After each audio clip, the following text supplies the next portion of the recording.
ઉચ્ચ ક્વોલિટીના અંજીર અને ઉત્પાદન પણ મબલખ। આ દ્રશ્યો તુર્કી કે અમેરિકાના ખેતરના નહીં, ગુજરાતના છે। એમાં પણ અમદાવાદ નજીકના એક ખેતરના છે। લીલુંછમ આ ખેતર કપાસ કે એરંડાનું નહીં પણ અંજીરનું છે। અમદાવાદના શિવપુરા ગામના ખેડૂત આનંદ પટેલે પોતાના 5 વીઘા ખેતરમાં અંજીરના 900 છોડનું વાવેતર કર્યું, જેમાંથી થઈ રહેલી આવક વિશે સાંભળશો તો ખુશ થઈ જશો।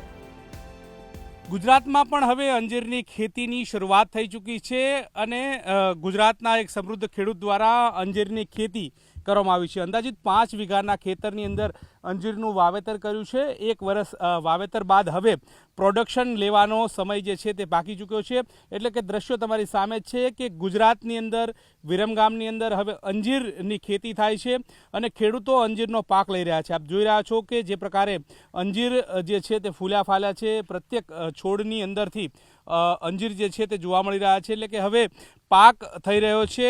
મહત્વનું એ છે કે દેશભરની અંદર 1% જેટલા ખેડૂતો જે છે તે અંજીરની ખેતી કરે છે ને ગુજરાતના પ્રથમ એવા ખેડૂત જે છે કે તેમણે અંજીરની ખેતી કરી છે। મહત્વનું એ છે કે અત્યાર સુધીમાં એમણે એક પ્રોડક્શન લઈ ચૂક્યું છે અને પ્રોડક્શન બાદ હવે બીજું પ્રોડક્શનની શરૂઆત જે છે આ તે ખેતરની અંદર જોવા મળી રહી છે અને લાખો રૂપિયાની કમાણી અંજીરની ખેતીથી કરી રહ્યા છે।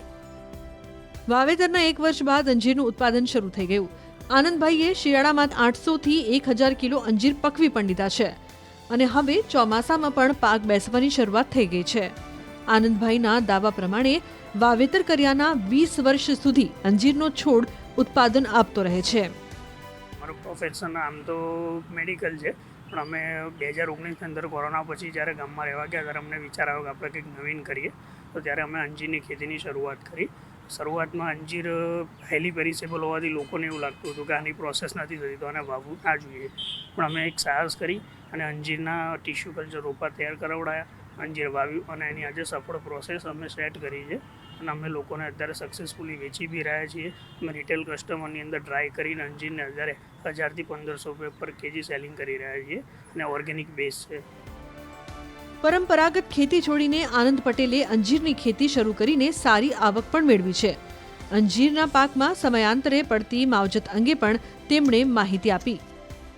અમારા જે અંજીરના રોપા છે અમે ટિશ્યુ કલ્ચરથી બનાવડાવેલા છે। એ પ્લાન્ટ અમને એ વખતે 100 રૂપીસમાં પડ્યા હતા ડિલિવરી સાથે, જ્યારે ટોટલ ફાર્મનો ખર્ચો એ વખતે અમારે 1.5 લાખથી 2 લાખનો થયેલો અને ત્યારબાદ એને દર વર્ષે મેન્ટેન કરવા માટે 1 લાખ રૂપિયાનો ખર્ચો થાય છે।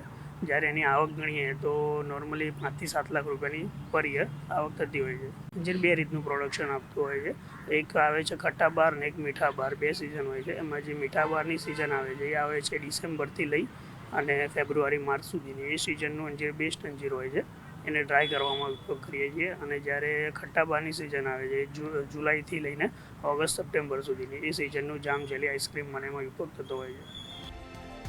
વિવિધ મીડિયા રિપોર્ટ્સ પ્રમાણે દેશમાં ફક્ત 1% ખેડૂતો જ અંજીરની ખેતી કરે છે, ત્યારે ગુજરાતના આનંદ પટેલ પરંપરાગત ખેતી છોડીને અંજીરની ખેતી કરીને નવો ચીલો ચિતર્યો છે।